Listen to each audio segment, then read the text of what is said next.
have a tremendous impact. I want to just say that to answer the question. And then I want to go and qualify some of it. Yes, sir.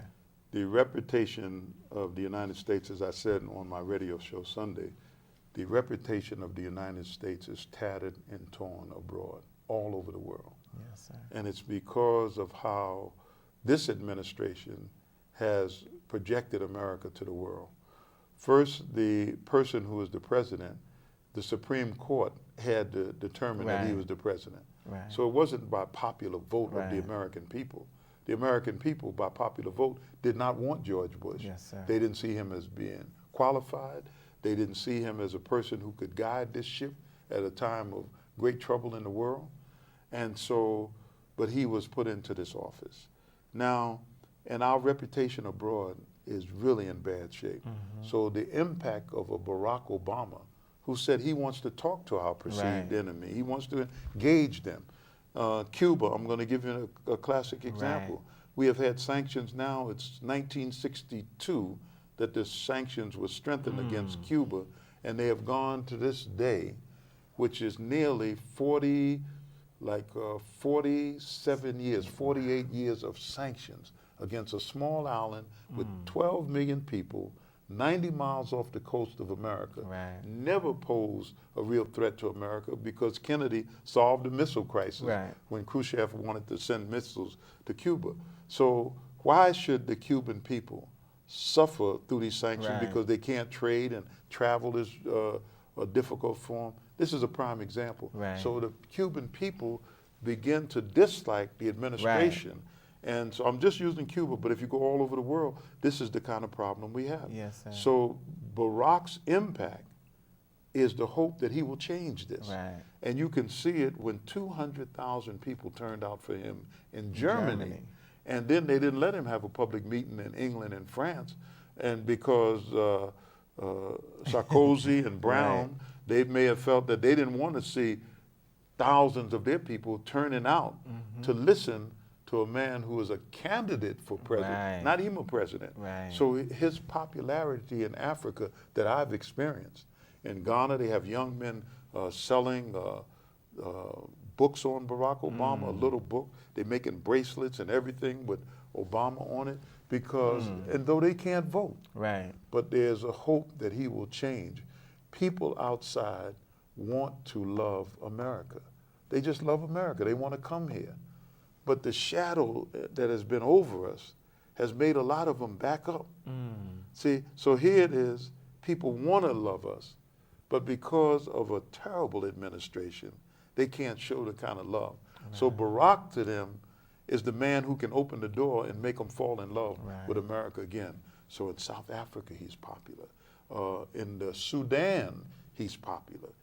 In Libya and in Egypt, in Liberia, go down the coast of West Africa. You can go through these 53 countries, and you will find in each one of these countries that Barack Obama's name is heard and he is popular. So he's going to make a change for the African continent. You say, well, maybe he'll get in and do the same. I doubt it. As he said in Philadelphia in his speech on race, which was a great speech. It should be printed in a booklet and read by our students. He said that it's in my DNA to bring people together. And what he was talking about, I come from a white mother and a black father.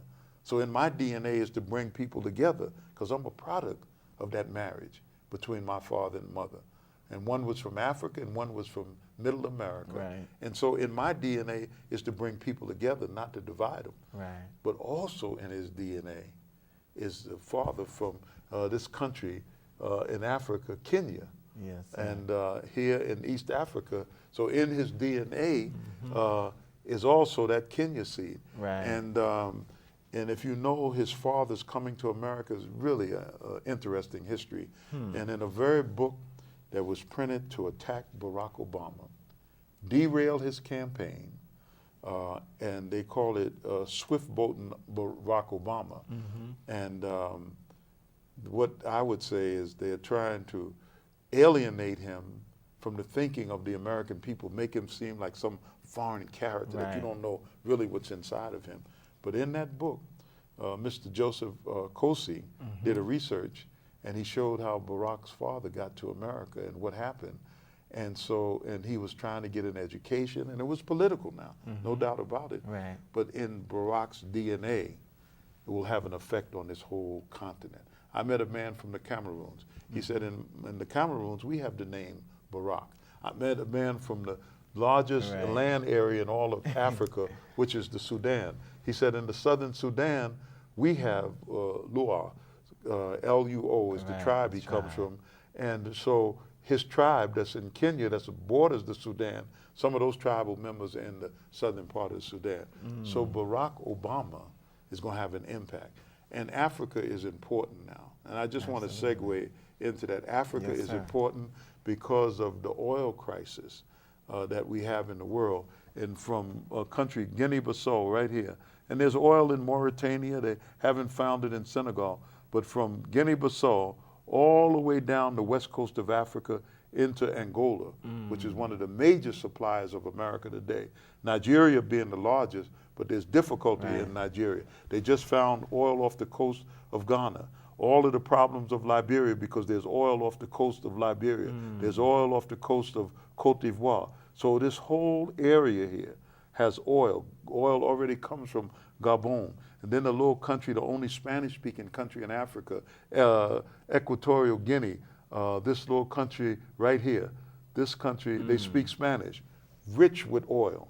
So the oil from the western coast of Africa is important to the American economy, and Barack Obama, we feel, can make a difference. Part of the problem of Sudan, you hear about Darfur. You all have a big place here with pictures of Darfur and so forth. But in Darfur, which is big as France, this area of the Sudan, they have oil, uranium, and water. So people want to get this oil. There's oil in Chad that the American company Chevron built a pipeline to bring this oil out of Chad through the Cameroons, and the oil is taken out of Africa on the west coast. So I'm saying that Barack is going to have an impact on this entire continent. And then Muslim Africa, I mean, Muslims are in every country in Africa. Africa's population is nearing 900 million. Most people say half of it is Muslim. So the very fact that his name is Barack Hussein Obama, Muslims feel an affinity to him. They feel like close to him because of this reason. So, I mean, because that's one of the chief criticisms of Barack detractors is his foreign policy and experience. So, in your view, just because of who he is, that really isn't going to make that much of a difference, not in terms of the continent. See, when they say foreign policy and experience, first of all, they know that if you have the most powerful political position in the world, you can bring the best minds around you. Right. What you don't know, there's people who do know. And they give you information, and then you weigh it. Does it fit into your knowledge base of what you would like to see America do? But you weigh it. You don't just buy everything that everybody puts on your table and buy all accounts that we read. Barack is not that type of person. His wife's speech last night indicated that clearly. So I think that that's what we need. We need somebody that don't have the old experience, but have a new vision on what the world could be, and try to implement that kind of foreign policy in order that America can be saved as a nation, and America can do the good that it can do for the world, instead of creating all of the mischief that it has done under the old foreign policy. So it's obvious that we need some new foreign policy initiatives, and maybe it can come from Barack Obama. Yes, sir. Wow. Yes, sir, absolutely. Any other thoughts or anything else that you would like to share? Well, I want to just say about that one thing that I'd like to share with the audience who look at your show is that I feel that young people deserve a trip to Africa. In my years in Africa, I've watched how the impact of traveling to Africa has changed the lives of young people. I just got back from Africa with a group of young brothers out of Birmingham, Alabama, where one of our brothers named Tracy Muhammad started a mentoring school for young brothers, and he called it the Supreme Leadership Academy. And he took young brothers out of the streets of Birmingham, Alabama, who are in that very touchy age, that vulnerable age, between 14 and 18. Yes, sir. Very difficult for our young men. And they go to a class every Saturday and sometimes during the week. And they learn life skills and how to fight the things that drag our young boys down and develop some discipline. And so he wanted to take them on a trip to Africa. And in particular, the largest slave dungeons in all of Africa are found